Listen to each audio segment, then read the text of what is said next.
Good evening. Thank you so much for joining us here on Friday Briefing. My name is Betty Kyalo. It is the 16th day of September 26th. And I trust that you had a great day. Thank you so much for joining us this evening as we give you comprehensive coverage of the news events that have been taking, of course, center stage right here in the country and beyond. Of course, on the show today, we have our guest anchor, but also we have Willis, the word master. And today he's going to be telling us, do we say mezzanine, mezzanine, and so much more. So keep tweeting, start tweeting those difficult words that you want him to help you out with. The pronunciation hashtag, of course, is Friday Briefing. All right, apart from all that, my guest anchor today is one who unseats people sometimes. Hi. Person. Next, nipo kukucheki. How are you doing? I'm good. So, are you going to be unseating me today? No. No? No. Sitaki shida na Wakenya. So, shida imekuwa aje? How has this week been for you? Imekuwa aje? Pressure? Yeah, a lot of pressure. You know, every day a full page on national magazine, on headlines. So comments on Twitter, Facebook, everywhere. Imekuwa tu wiki refu. Wiki refu. Yeah. And I mean, looking at all the reactions that zimekuja, is that did you expect anything like that? No, I expected, people at least to appreciate, I gave my best, yes. And I'm happy. Most of the Kenyans wanna appreciate. Sana. Okay, and today you'll also be doing a special song for the First Lady. Yeah. Is this another serenade? Mama Acoustic. Okay, another one. All right, fine. So it's great to see you, Bahati. Thank you. Of course, he's going to be joining me shortly in about 20 minutes after we cover up the top stories this evening. So this is Friday Briefing. Let's begin with the highlights. Let's do this. Have a seat.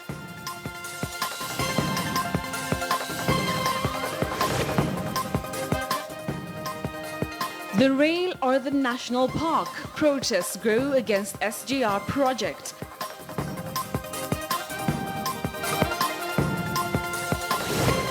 The writing is on the wall. The die is cast. Shake up in Wiper. Kalonzo party calls emergency MPs meeting.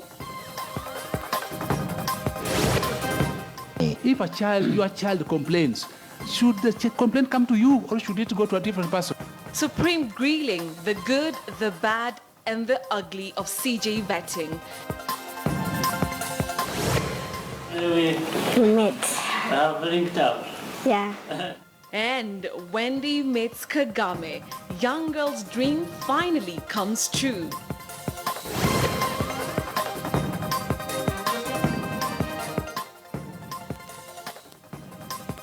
Of course, that and so much more coming up in the next 1.5 hours.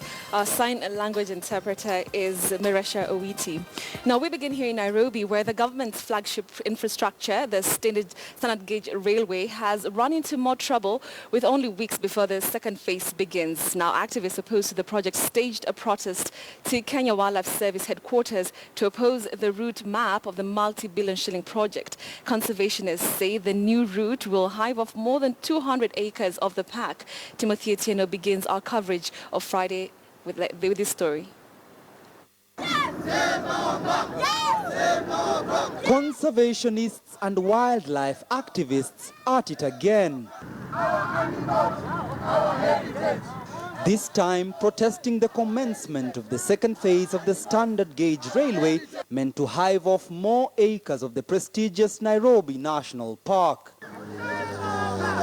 The group, angered by an announcement made earlier this week by the Kenya Wildlife Services that a rail bridge would be running across the historic Nairobi National Park when round 2 of construction of the multi-billion shilling project begins. Only last year, the Kenya Wildlife Services signed a pact with the Kenya National Highways Authority, ceding nearly 90 acres of the park to the southern bypass, which has since been completed. Conservationists estimate that another 200 acres of the park will go to the railway project if the government goes ahead with its plans. Placards, chants and street protests. This is what is slowly becoming synonymous with the standard gauge railway, especially when it comes to the construction passing through the Nairobi National Park. But the question is, will these demonstrations yield any fruit? And this time, will their voices be heard? Unataka kunipa petition ama mnatakaje? Voices that they consolidated into a 5-page petition written to the country's head of state, urging him to consider their concerns that the park was slowly losing its fight to infrastructure development in the country. Right now as we speak, Chinese are already building a station. They are already drilling boreholes. They are already excavating even a whole tunnel at Niangong. This without any consultations with the landowners or any public participation by the public as provided for by the Constitution. But the KWS management says that the demos are premature and that construction is yet to receive the green light, only that an environmental impact assessment is set to begin. Part of the process of the environmental impact assessment will be a number of public fora where everybody will be able to express their views. He says that we are going to negotiate or talk to the Kenya Railways. But what we are telling him is the community, the Maasai community, gave up that land for conservation. And they are the custodian of this park. So if they send us Kenya Railways, that means they're just shifting goalposts. We will not agree to that, and we want KWS to give us a satisfactory answer.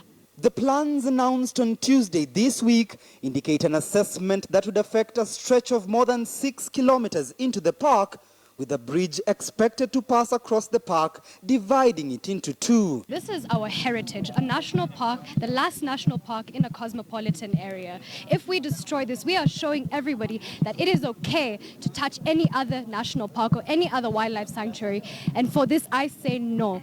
Last year, conservationists staged similar demonstrations after the Kenya Wildlife Service and the Kenya Railways agreed to annex a section of the northern side of the park to avoid huge costs that would have been incurred in form of compensation had the railway passed through its original route of Athi River and Mulolongo. That battle was lost in the courts, but the bigger war of saving Kenya's oldest wildlife park is far from over.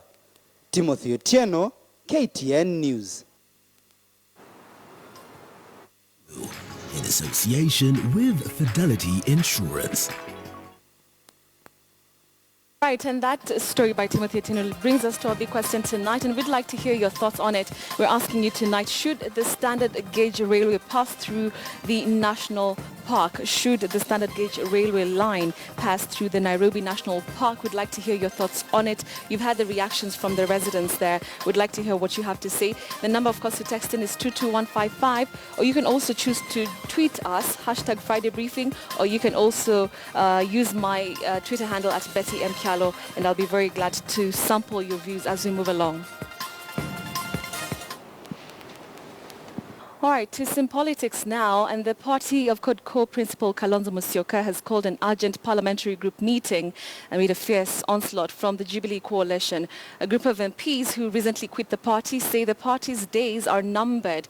Wiper officials dismiss the claims, saying the MPs no longer have any clout on the ground. Our senior political affairs reporter Duncan Haimba has more.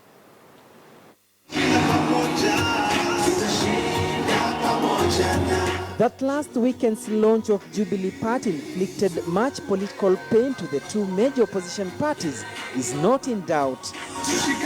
Wiper Party suffered heavy political casualty as well, with its 6 MPs and 4 others from Ukambani denouncing the party in favor of the new political kid on the block, Jubilee Party. The writing is on the wall. The die is cast. The community has decided. The region has decided. And you have not seen anything yet. You have seen nothing yet. Events that seem to have awoken Wiper Party, prompting an impromptu parliamentary group meeting. An invitation message from the party's executive director, Dr. Jared Maaka Sisio, to all MPs, senators and governors, obtained by KTN News, reads, This is to remind and kindly invite you to the NEC/PG meeting on 20th September at Wiper House from 10 a.m. Be punctual, Wiper all the way. End of quote. The meeting is seen as part of efforts to forestall further political hemorrhage from the party. What I want to make is very clear, and what I want to say is very clear, that there is no turning back. The decision has already been made. This is a very well informed decision we made. We never minced any words when we decided on that. And of course, they saw the so-called body language. They should have learned from the word go that there is something. Some of the members of parliament who are lined up under Jubilee Party's new catch claim the meeting is coming late in the day. There has been perception, this has been perception that, you know, our party leader will be a presidential candidate. But it has taken so long for him to make that pronouncement. Yeah? We heard about the so-called MOU, which nobody can authenticate or even confirm that it has ever been there.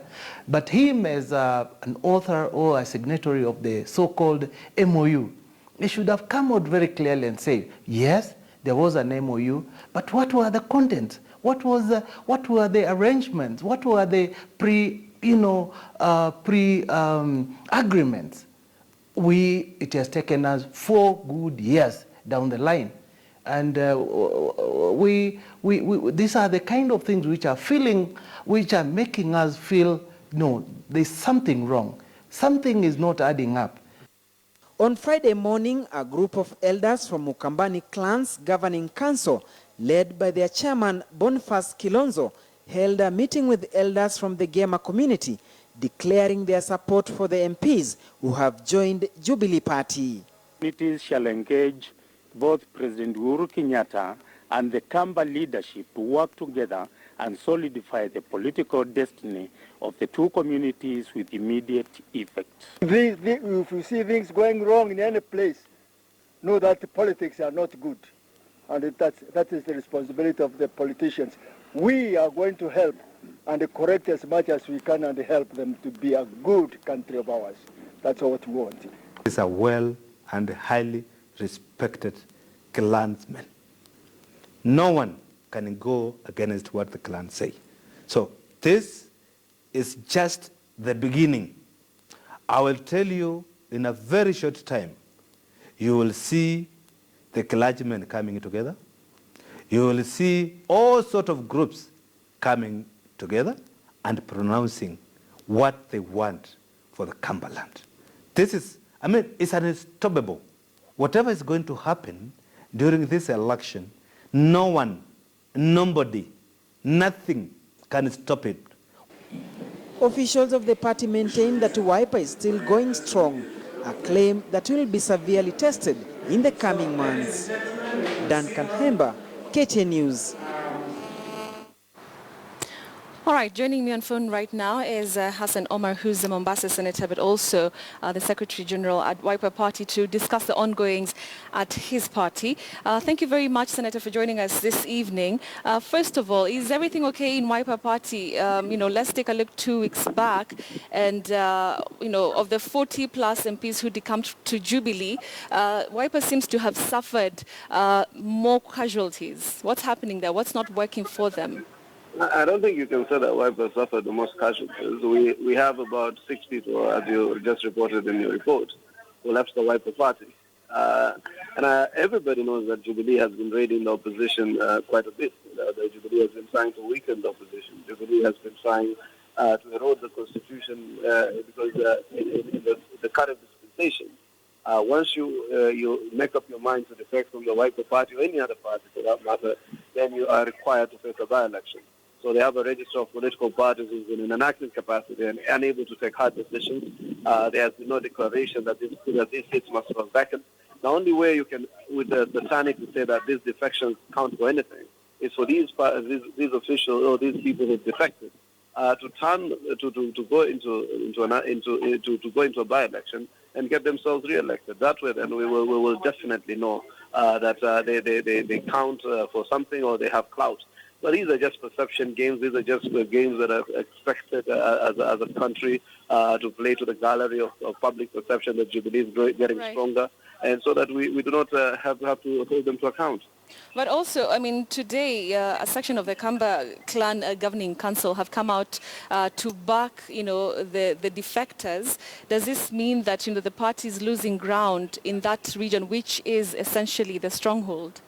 I think Jubilee will be restless. They are restless in every regard. They are restless in terms of appointing members of parliament. They will now come up with, so to speak, clan leaders to just demonstrate that there is a shift.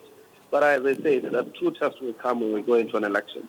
Definitely, when you're an incumbent, definitely when you're a member of a big party, definitely when you hold state power, you're able to manipulate a lot of the proceedings. So you're able to entice memberships across the board from various political parties. But I do believe that the people are not that gullible. Just to believe that because one or two members of parliament have shifted base, that means that the whole Kamba community has shifted base.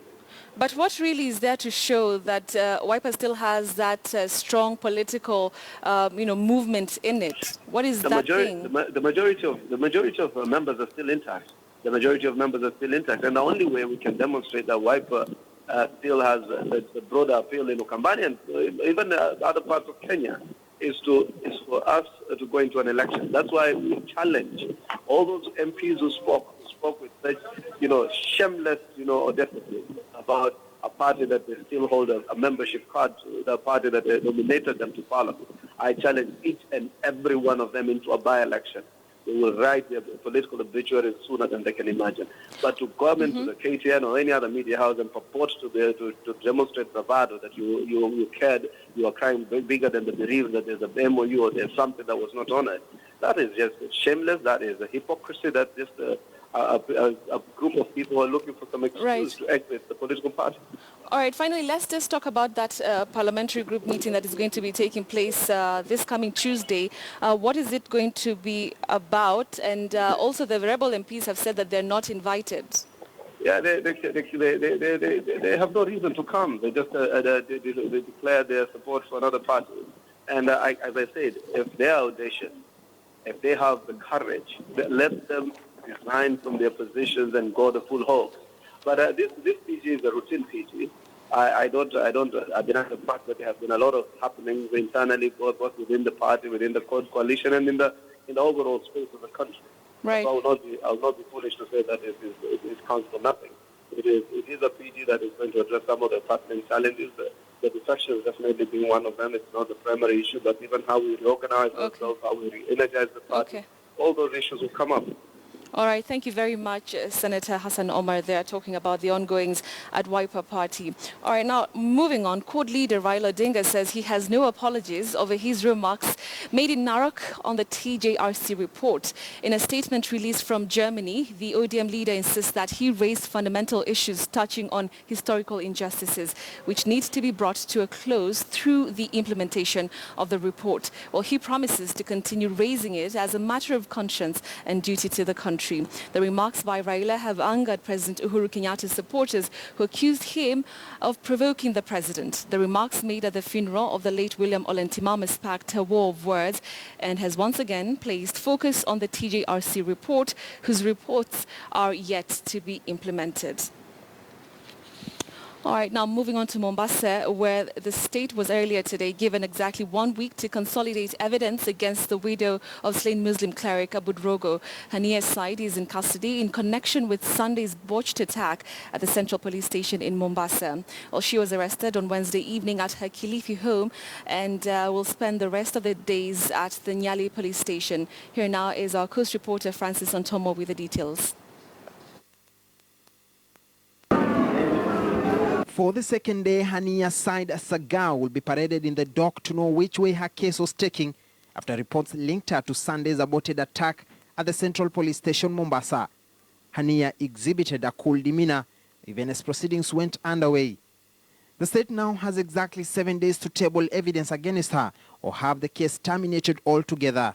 Have you got that, Hania, a mother of 4, was arrested Wednesday at her Kikambala home, Kilifi, after intelligence information claimed that she was in close communication with Tasmin Yaqub Abdullahi, one of the women killed on Sunday, and one that security organs have described the ringleader. Police sources say they have been in close trail of the mother of four since her husband, the late controversial Muslim cleric Abu Drogo, was executed in August 2012 in terror-related claims. She will be in custody at the Nyali police station. Top security chiefs in the country have expressed concern over the Sunday botched attack. Wale walifanya hiyo uhalifu kwa mnajua nyinyi wote. Serikali ilichukua hatua na tunaendelea kufanya investigations na watu wote wenye walihusika na hii maneno watakuwa wameshtakiwa hivi karibuni. Mombasa has been in the spotlight for years now over reports of radical groups aggressively recruiting young people. The Kenya Films Classification Board now claims that unscrupulous filmmakers are selling and circulating terror-related materials to the masses. This is not only illegal, but it helps also to attract the attention of our enemy, to learn from the mistakes committed during the attacks, and use the material as training. There is growing concern over the fast-changing nature of terrorism, and authorities are calling for a multi-agency approach to neuter the vice.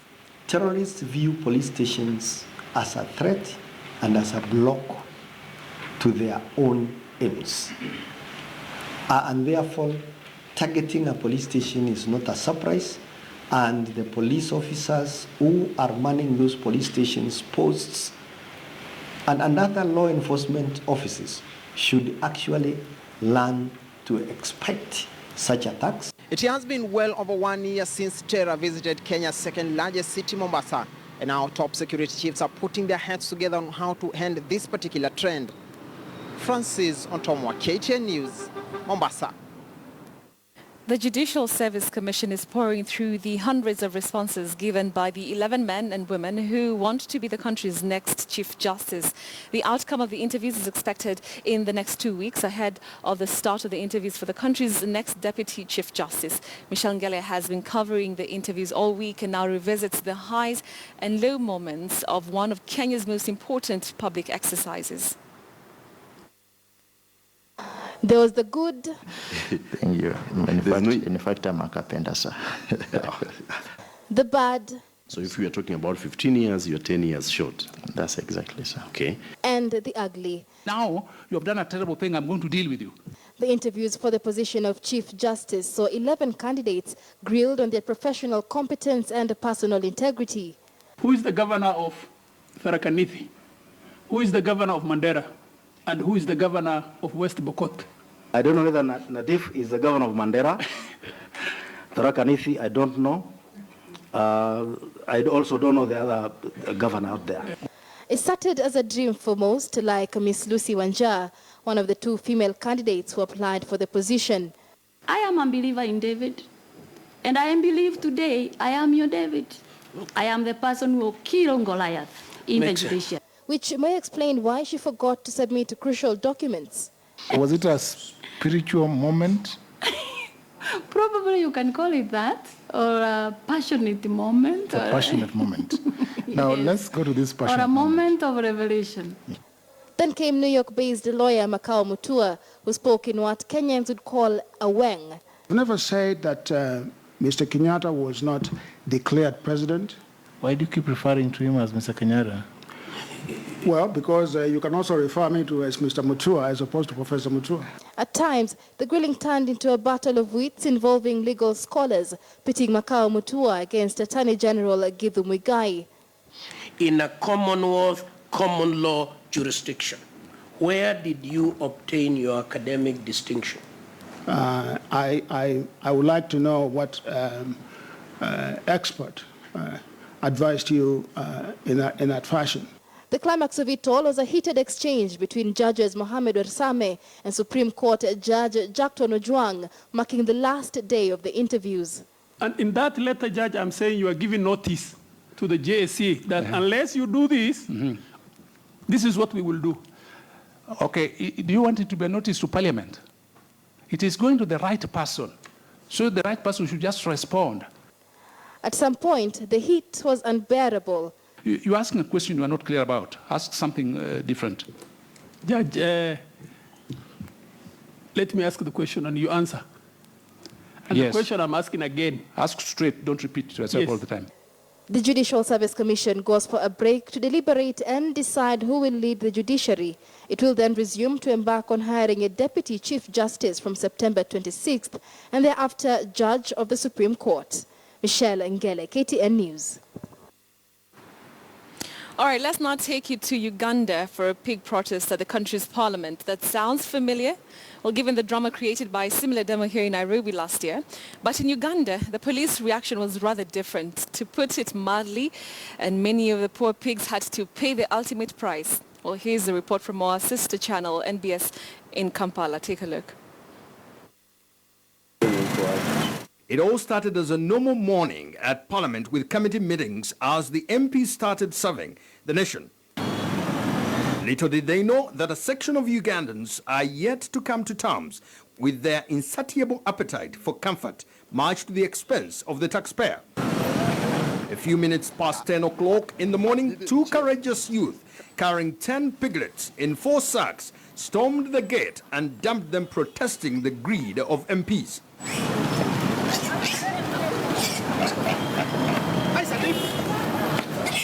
Contrary to the previous occasions, this time the pigs were painted in 2 colors, yellow and blue, allegedly to signify the 2 main parties in Parliament, the National Resistance Movement NRM and the Forum for Democratic Change FDC.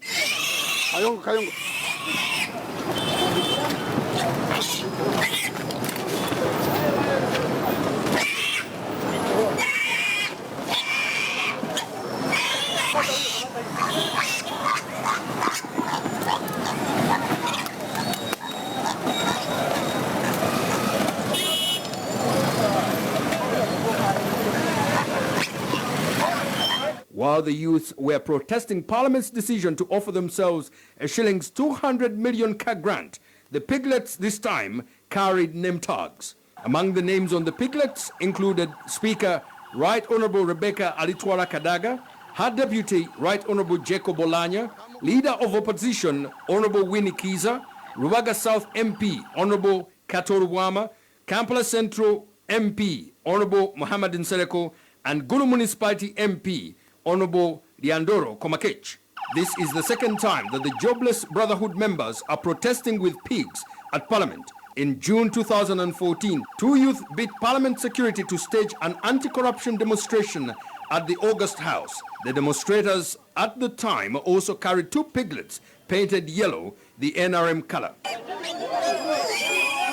This mode of protest was popularized by Kenyans after concerned citizens released a pig and about a dozen piglets outside Parliament to show their anger at newly elected MPs demanding higher salaries.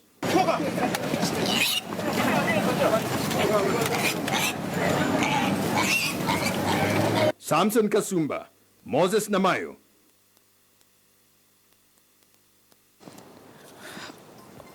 Poor piglets. Poor piglets. It's very interesting reaction by the police there. All right, let's take a break now. But before then, let's have a review of a big question. We're asking you something to do with the standard gauge railway, and we're asking if you think it should be passing through the national park. Should the standard gauge railway line pass through the Nairobi National Park? Quite a number of responses I'm getting here. Let me just sample 1 or 2. Joshua Kelly, you say that is killing the tourism industry. The government should come up with this strategy. Well, Mr. Bohr, you have a different opinion. You say let's look at the economic viability of the SGR and the park. The SGR overrides the park, thus yes for the SGR to pass through. Raphael Omolo, you say preserve our park, don't destroy it, find an alternative route. Thank you so much for your responses. Keep them coming, #Friday Briefing, or you can choose to text us. The number is 22155. All right, so we take that break, but don't go away. When we come back, of course, we have our guest anchor. Bahati is here, and of course, I'm seeing your questions, and I'll be putting them out to him. And remember, he has that special dedication to the First Lady, so a lot to look out for. Don't go away, we'll be right back.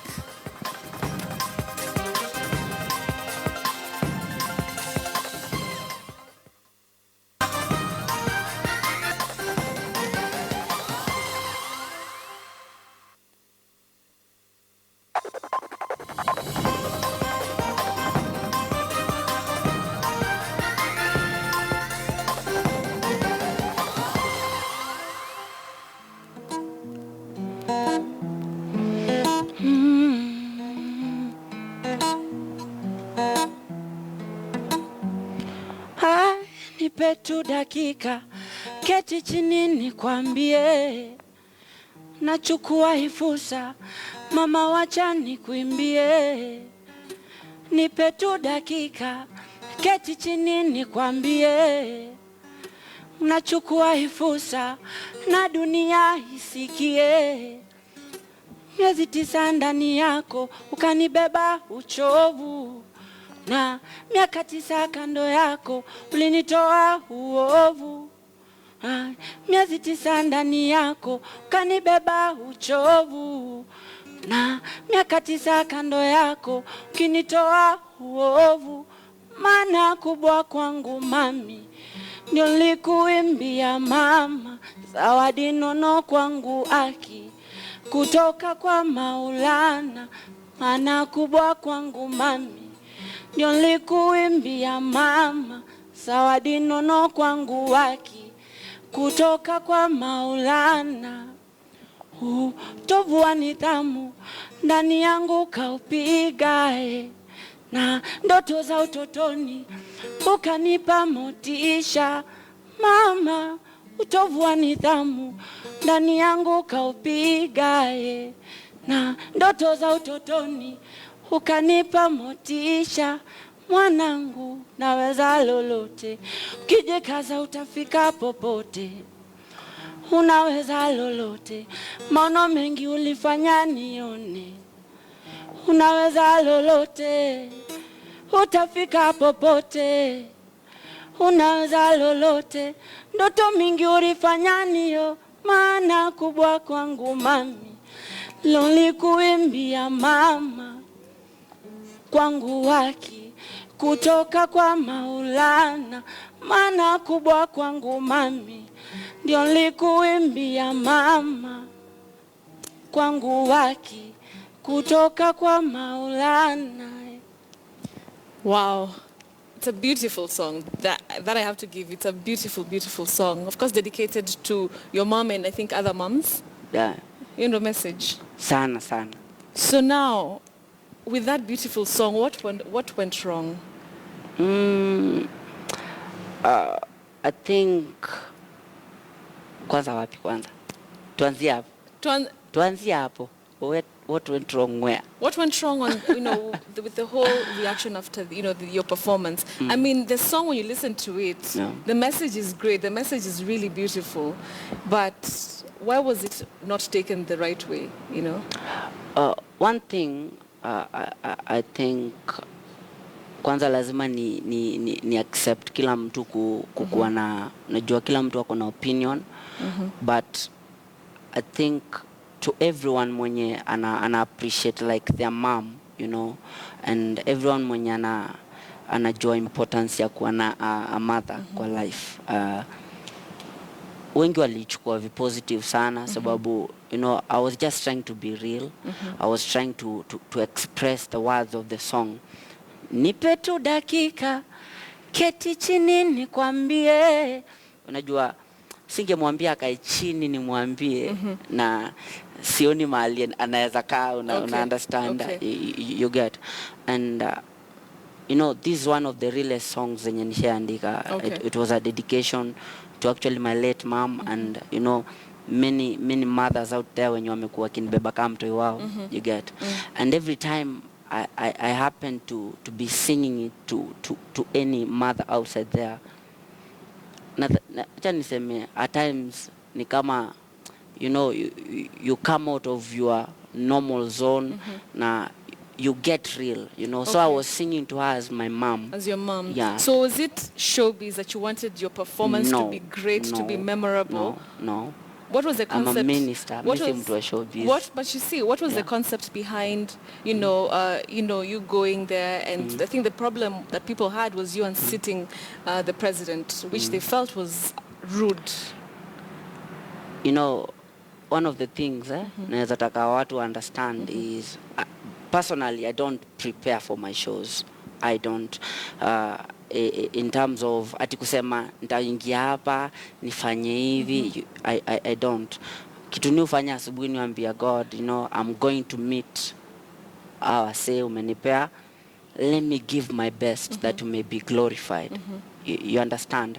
And I believe the whole week God has been trending. When I trend, God trends. You understand? Alright. Sikuwa nimeplan. Hakuna mtu anaweza plan akuwe na nguvu ya kuamsha president in real sense. But there's one thing about, plan. Okay, fine. But, one thing is, like you said, God trending, the music, people got the chance to even know. Wala wako nakujua, finally, they know who Bahati is. But there's also the limits and boundaries that, any person should have, especially, ikikuja mali kuna somebody as respected as the president. Let me tell you, if State House called me to perform, they knew I'm a real artist, so they expected a real performance. And that's exactly what I gave.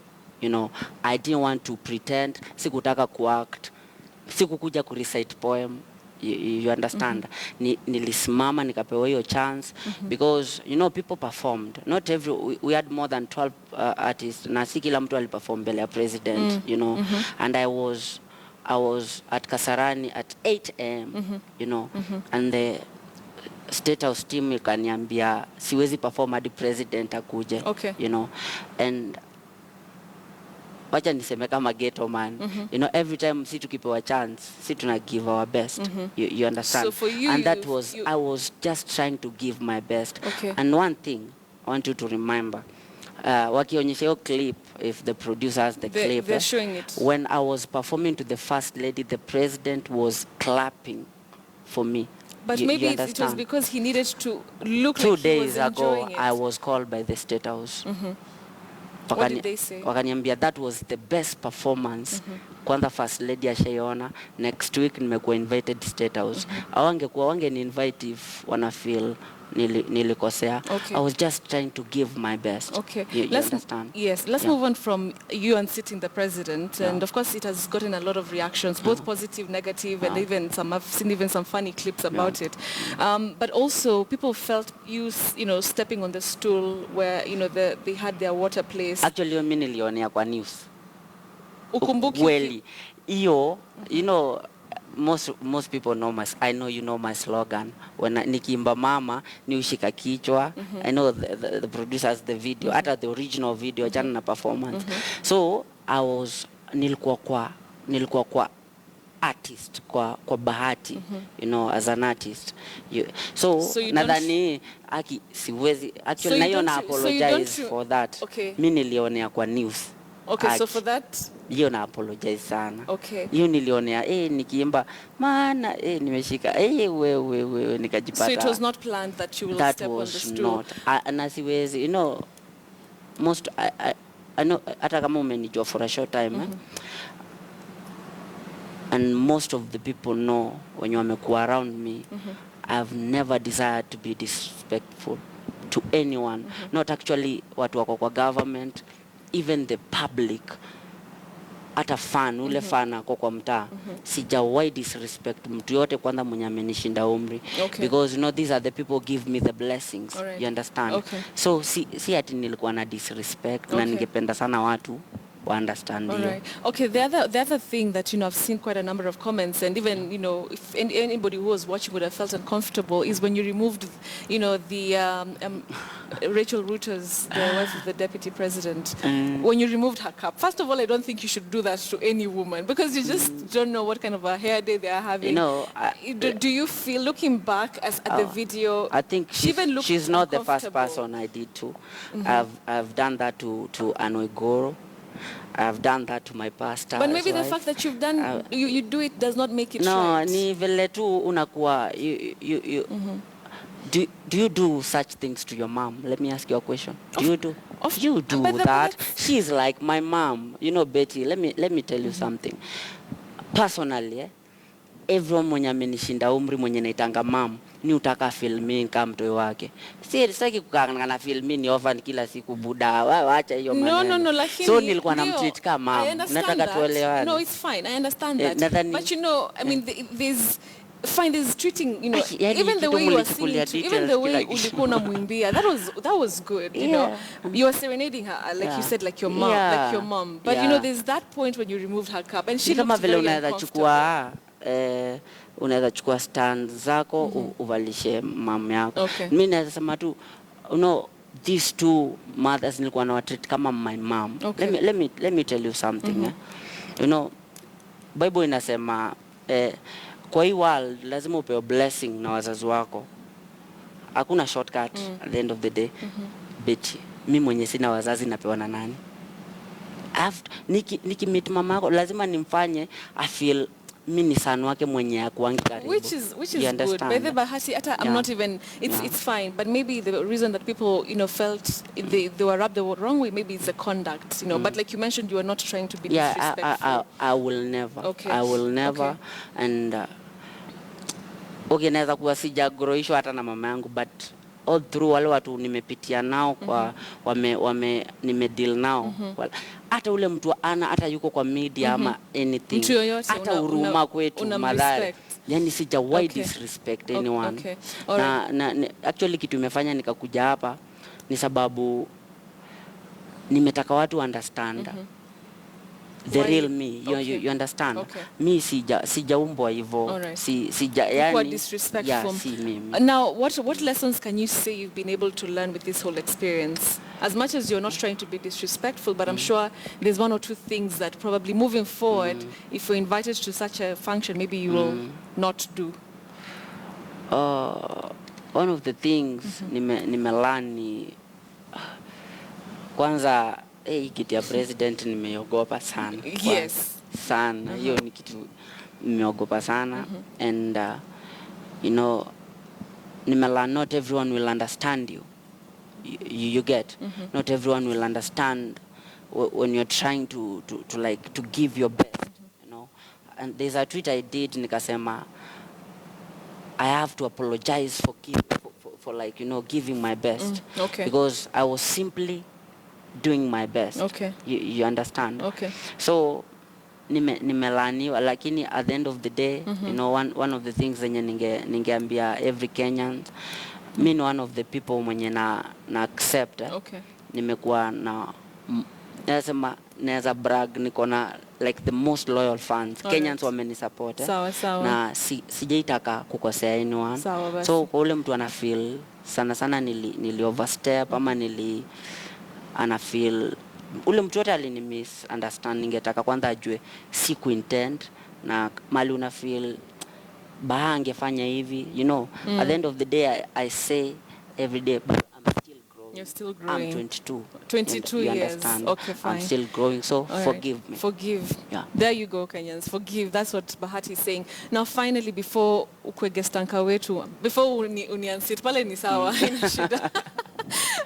So now, because this was a political event, as a gospel artist, do you feel like now that uli perform up, it will come across that you are affiliated to a certain political movement?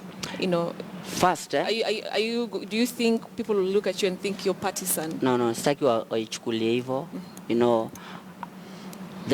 I believe the reason I was called is because I speak to the hearts of many Kenyans. I was representing the 40 or 50,000 Kenyans wenye walikuwa Kasarani. You understand? Walikuwa all tribes. Unaget? So for me nilikuwa nimekuja kubless hawa say. You get? So it's not political. Si political. So kesho kiitwa rally ingine ya another party, whichever you will be able to perform. But after hiyo swali yako nitafikiria kwanza. Utafikiria? Huko umefikiria. Okay, fine. Bahati people. So let's go to the hot seat. Yeah. This one is not too hot.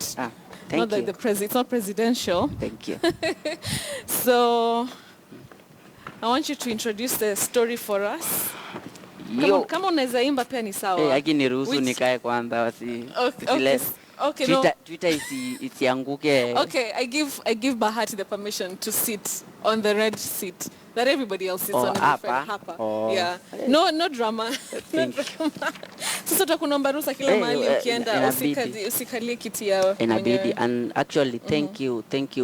Kitu pia ningetaka kusema thank you to the president and the first lady for giving me that chance. Opportunity. Okay.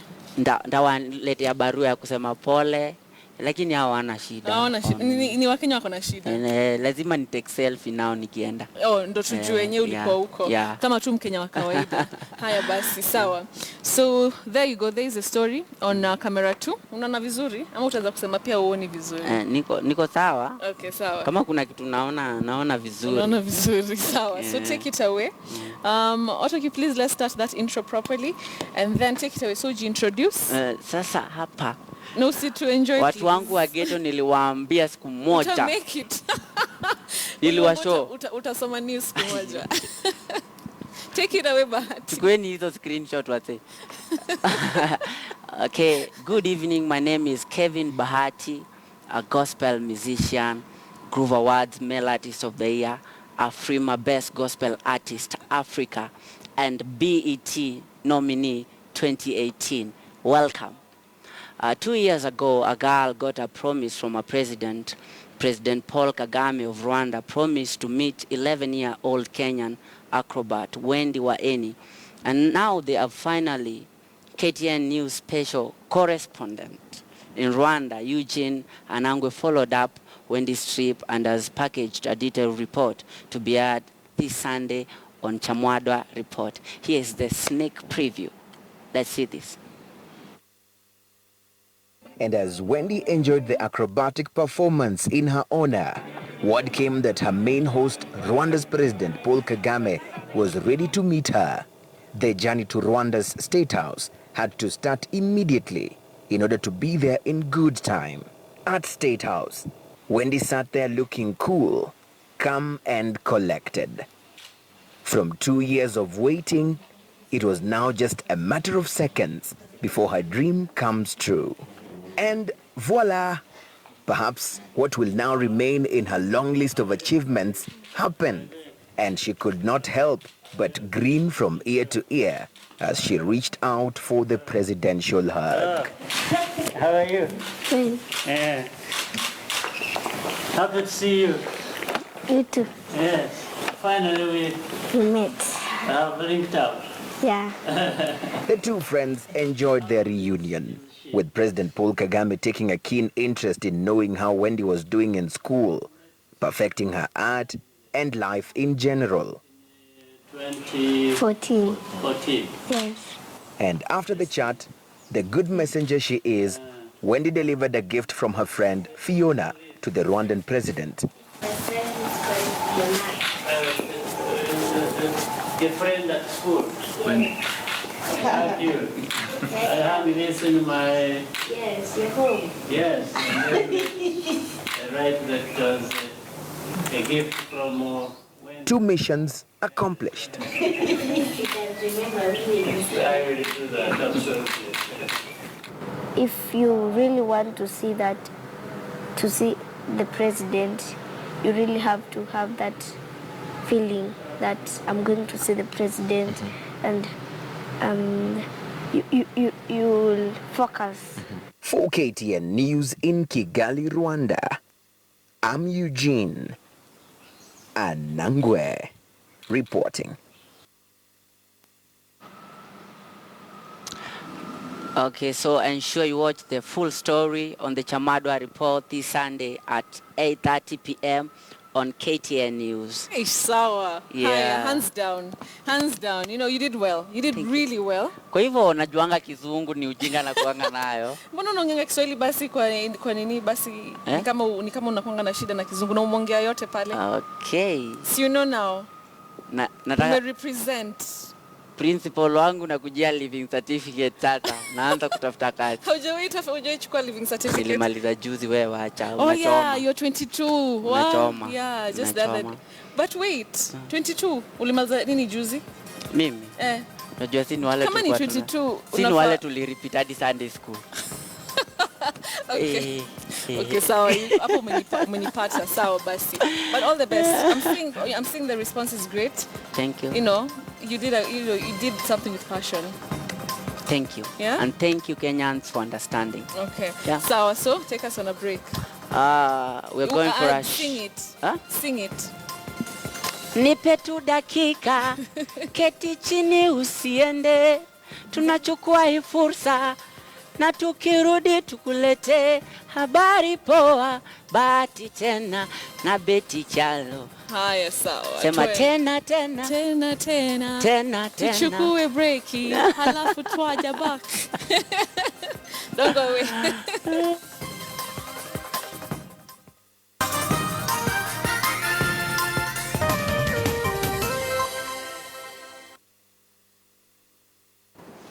All right, let's now take a look at business news. Retired President Daniel Arap Moi has applauded President Uhuru Kenyatta for signing into law the bill capping bank interest rates at 4% above the central bank benchmark rate, currently at 10.5%. Now, speaking in Nakuru yesterday while relaunching Transnational Bank, the retired head of state described the law as a reprieve to Kenyans interested in borrowing from banks, saying that capping of interest rates charged on loans and deposits was long overdue. Transnational Bank Board of Directors Chairman Dr. Henry Kiplagat said that upon listening to its customers, the bank rebranded into its new look in November 2013 and has systematically been remodeling all its branches across the country to comply with the new look and feel.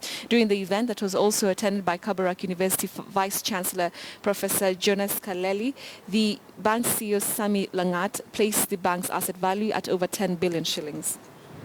The new rules and ensure that the implementation of the new regime is in resounding success.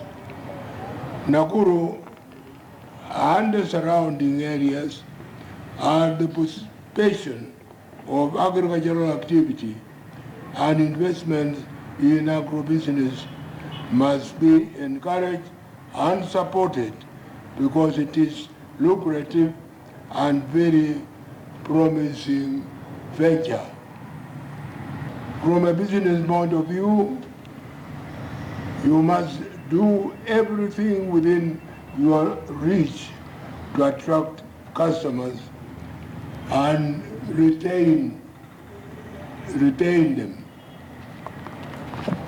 We want to say that Transnational Bank has quite a number of broad products that are transactional in nature, that can also give you interest, that can earn you interest, and go to our branches and negotiate with our customers. Now, nearly half of all healthcare expenditure in Kenya is currently paid out of pocket. This means many Kenyans have no health insurance or access to mechanisms that pay for basic health care. Well, this is a burden on low-income homes, with mothers and young children being particularly vulnerable. It is for this reason that Safaricom rolled out M-TIBA. The national rollout of M-TIBA is now underway, with 45,000 people already registered and 60 healthcare providers in Nairobi now operational. The first outlets in Kisumu, Siaya and Mombasa have been signed up. This week, M-TIBA, a mobile health wallet developed by CarePay pharmacies and Safaricom, allows users to send, save and receive funds to access healthcare services using their mobile phones. They can go without delay, without scrambling for getting the cash to pay for their treatment. And it means that much needed primary care and medicines can be accessed more quickly by more Kenyans. It is only through the kind of partnerships that CarePay, that Farm Access, Safaricom, UAP, Pfizer, and indeed the government of Kenya, who have been very supportive in bringing this to the market. It's only through those partnerships that we can bring affordable health care to low-income people, people who can't afford to have the company insurance. National Assembly's Transport, Public Works and Housing Committee toured Busia and Malaba borders to assess risks associated to traffic and congestion along the border towns. The committee was acting on a petition presented in Parliament by the Matthias MP Geoffrey Odanga, cautioning that the long truck and tankers queues in Malaba and Busia towns pose a flammable risk at the two border towns. He called on the national government to intervene and expand the Kisumu-Busia highway and construct a bypass road connecting the border.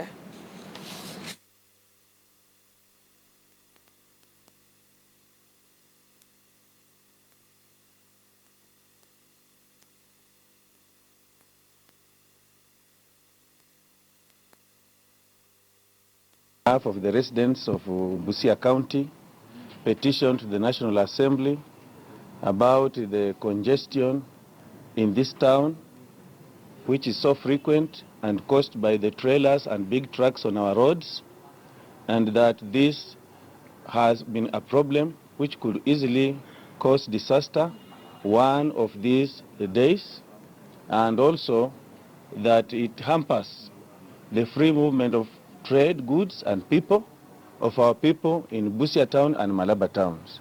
And the people...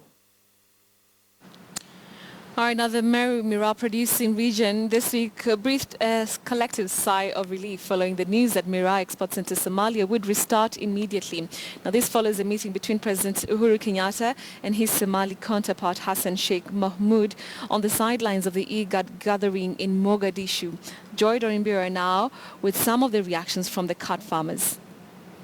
On Wednesday this week, 25 cargo planes carrying the famous stimulant Miraa left Nairobi for Somalia after flights to Aden Ade International Airport resumed. Needless to say, the restart of flights throws a lifeline to farmers who are still reeling from losing the European market, specifically Britain and Holland, after Miraa was banned there. Wakati soko la Uingereza lilipofungwa mnamo mwaka wa 2013, Miraa yote ingetoka popote kule katika ulimwengu.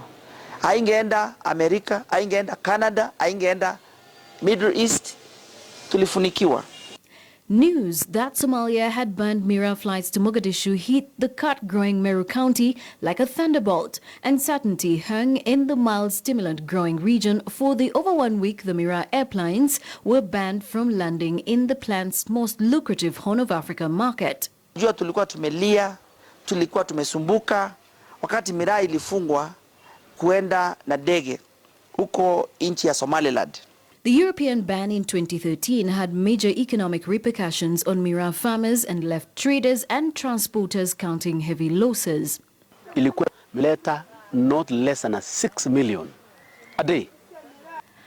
The prices of cod have fallen over the past few years, drastically affecting the livelihoods of thousands of families, farmers and marketers altogether.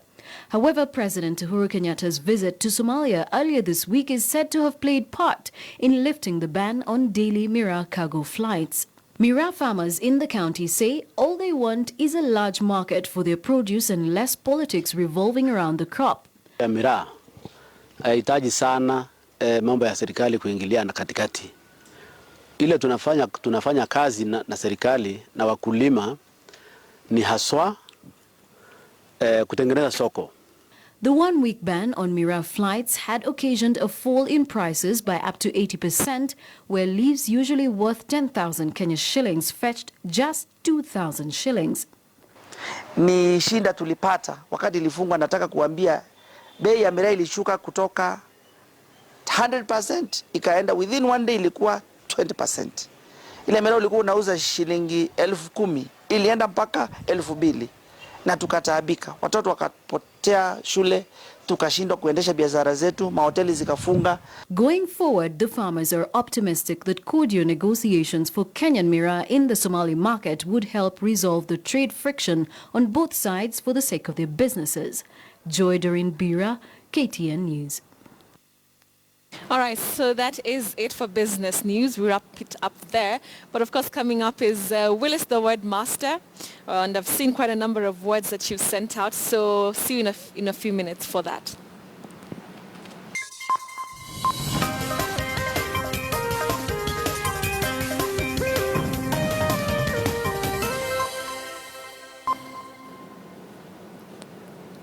All right, so it's time to mind our language and our pronunciations. Let me bring in Willis, the Word Master, joining me live from Kisumu County. Willis, how are you this evening? Fine, thank you, Betty. How about you? I'm great. Willis, do we say evening or evening to start us off? You can say evening, evening, or evening. Okay, okay. Evening or evening. All right, Willis. Let's get straight to it with Word on the Street. We have quite a number of words to cover today. Let's begin with that.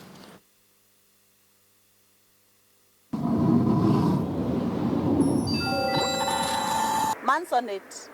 Mansonnet. Maisonnet. Yeah.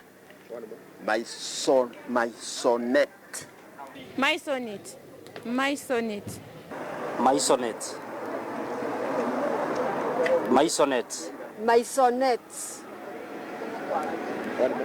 Maisonette. Maisonette. Maisonette. Maisonette. Maisonette. Maisonette. Maisonette. Maisonette. Maisonette. Maisonette. Maisonette. Maisonette. Maisonette.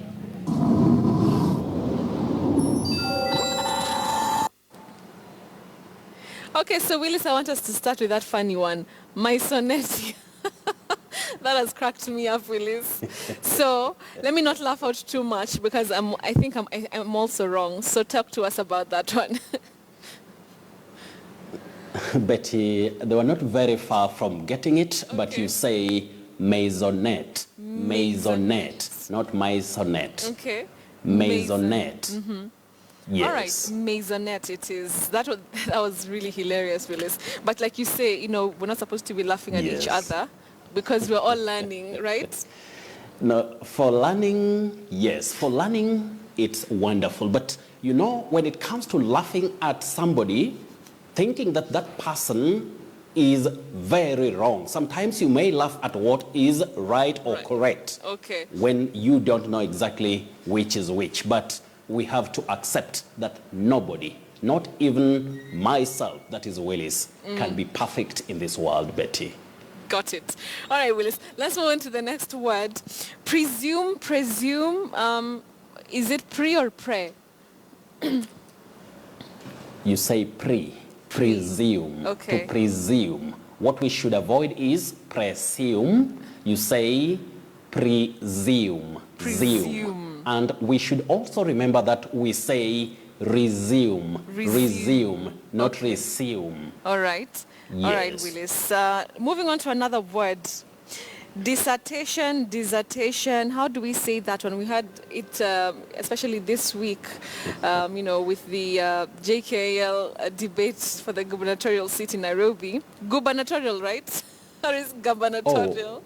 Gubernatorial. Got it. Gubernatorial, not gubernatorial. Yes. Gubernatorial. Got it, Willis. So now, talking about that word, dissertation, what is correct? Well, in the first place, Betty, when we are talking about that word, yes. You know, we are referring to a written thesis. That is a long piece of writing that is based on original research on a particular subject. Yes. And that is usually for, gaining, it's a requirement or it is required for a university degree, especially the higher one. But Betty, we say disa, not disa or desa. No, okay. You say dissertation. Dissertation. We have what we call now the voiceless sound disa, not disa. And not desa. Okay. Dissertation. Dissertation, right? Yes. Okay. Well, let's moving on to the next word. Obituary. How do we go about that one? You say obituary, but what we should remember is for those who are inclined or those who like the American English, you may hear of obituary. But we say obituary, and that is in British English or RP, that is received pronunciation. All right, Willis. Moving on to another word. You hear all and sundry, sundry. How do we go about that one, Willis? Is it sundry or sundry? Even I don't know this one. Betty, what shocked me one time, I'm using the word shock. What shocked me one time was when, I'm telling you, I was, shocked when I heard that. Somebody said, sundry. Another one came up, no, say sundry. Then I was saying, oh my goodness, what exactly is happening here? But whichever way we say, somebody said sundry. Wow. Another one was saying, no, it is sundry. You know, sometimes people argue not from an informed position, sometimes through what we call, you know, from the basis of conjecture, that is guesswork, which is a bit tricky and a bit, you know, misleading sometimes. When we are not sure, let us just say, I don't know. You know, saying I don't know something, it's not a crime. Yes. Nobody can know everything in this world. So we say sundry, sundry, all Sundry. and sundry. All and sundry. You see, I was Yes, even sundry. wrong. I thought it's sundry. So, I mean, I've also learned that today. Sundry. Sundry. All and sundry. Got it, Willis. Thank you for that. Let's move on to another word. Now, this one I also have a problem with. Do we say mezzanine, floor, mezzanine? You know, even, you know, you go into the lift and everybody doesn't want to say that word because they don't know how it's pronounced. They just say, press for me M, but it's just because they don't know that if it's mezzanine or mezzanine. Talk to us, Willis, about that. Betty, I want to, you know, say that sometimes the problem that we have when it comes to phonology or when it comes to pronunciation is our education systems. Many education systems lay more emphasis on grammar and vocabulary, but little emphasis on pronunciation. So you find very many people have a problem. You remember when we started, when I talked of pronunciation and it was like, what? Yes. Willis, are you kidding? People thought it's pronunciation, which is not there. Yeah. The verb is pronounce, but the noun form is pronunciation, just like renounce and renunciation. But that aside, Betty, we have alternative pronunciations for the word you've asked about. Okay. You say mezzanine. Okay. Mezzanine. Mezzanine. You can also say mezzanine. Mezzanine or mezzanine. Both are acceptable. Mezzanine. Mezzanine or mezzanine. Betty, you can also remember pizza.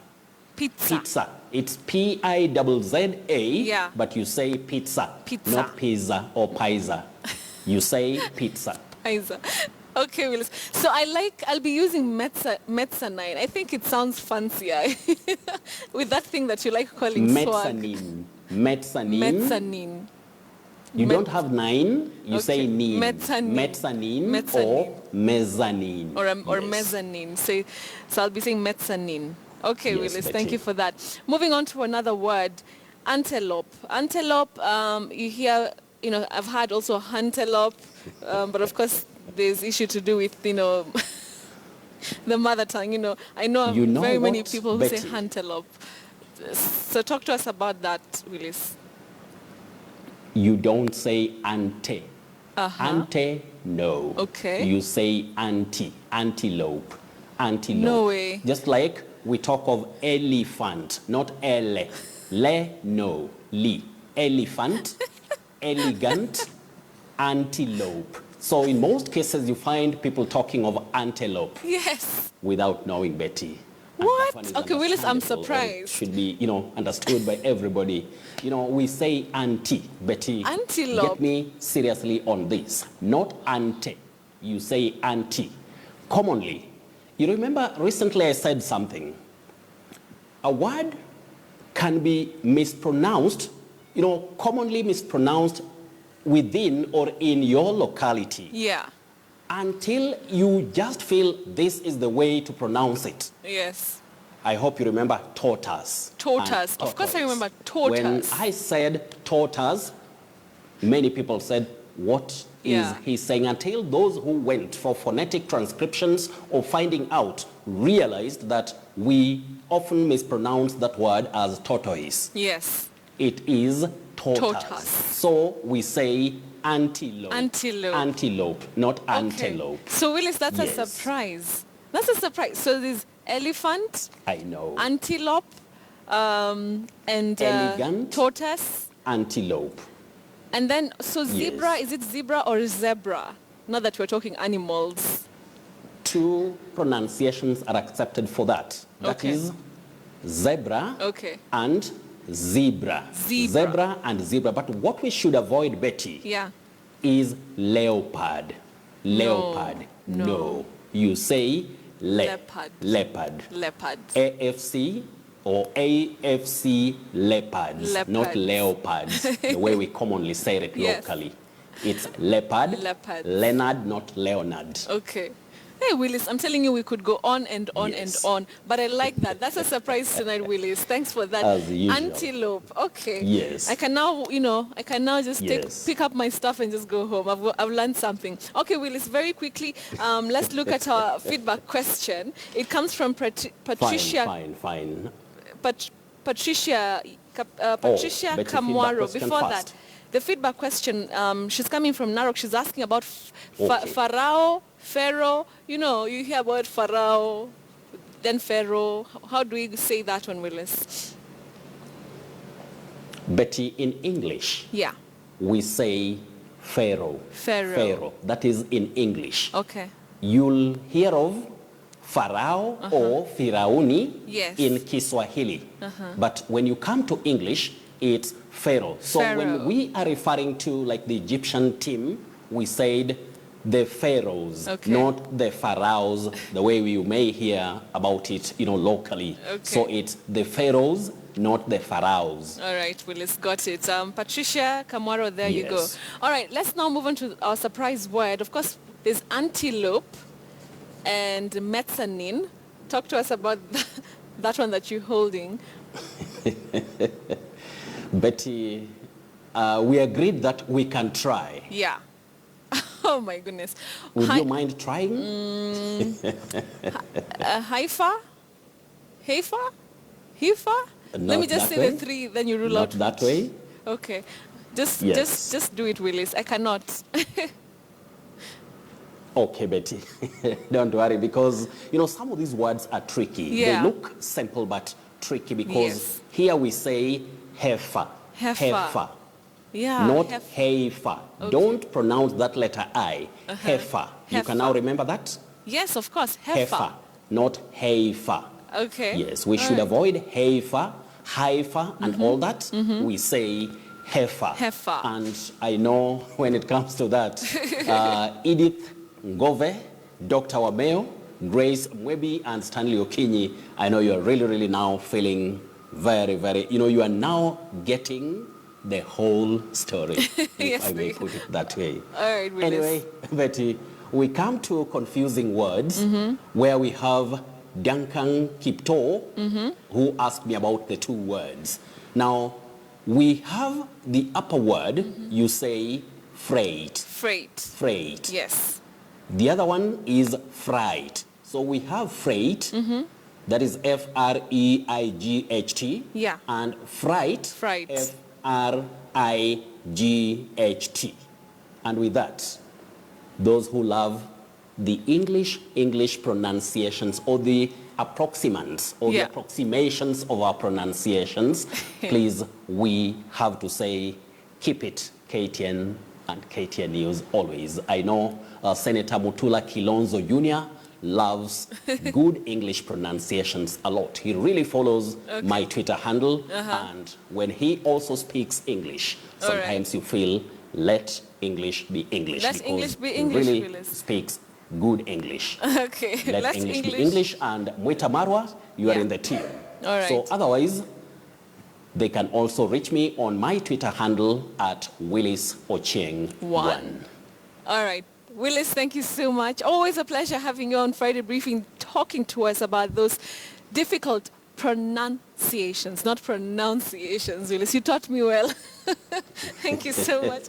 I know. Willis, the word master there, joining us from Kisumu County, teaching us those pronunciations. Now you know.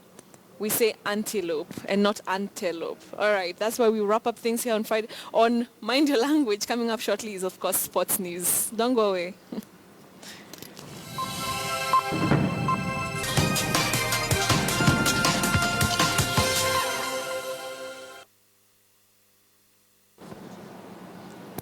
All right, time for us to take a look at some sports supporting action, and the impasse between the National Olympic Committee and the government could be coming to an end.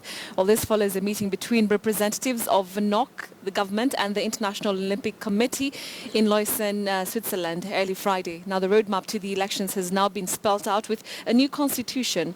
Our top priority, Hassan Juma reports. Take a look. Sports Cabinet Secretary Hassan Wario led the government delegation to the Lausanne meeting. While the National Olympic Committee was led in the talks by its chairman Kipchoge Keino, his vice chairman Ben Ekumbo, IOC member Paul Tergat, Rashad Rao, as well as James Chacha. Reliable sources in the Friday meeting insist that there is a clear roadmap. The IOC seemed to have rubber-stamped what was passed by the 20 federations on the 10th of September. The federations were against the dissolution of the local Olympic body. However, they were of the view that the investigative bodies continue to put the named NOC officials on the spotlight with a view to sorting the real mess. The NOC constitution is to be reviewed and aligned to the Sports Act that is also in line with the Olympic Charter. Once this has been achieved, elections are to be held under the new constitution. The elections are to be held before the end of December. The government is then expected to hold a credible election with the International Olympic Committee overseeing the exercise. The ministry and the National Olympic Committee were grilled by the Labour Committee of Parliament and Senate, and while it may take a while before the findings on what exactly transpired in Rio, the roadmap sets the stage for NOC to exercise the ghosts of Rio. Hassan Juma, KTN News. All right, now the GoTV Shield tournament enters the quarter-final stage this weekend, where 3 matches will be played. Polster Rangers, who have been reinstated to the competition, will also play their round of 32 match against Ushuru FC. Here are the fixtures.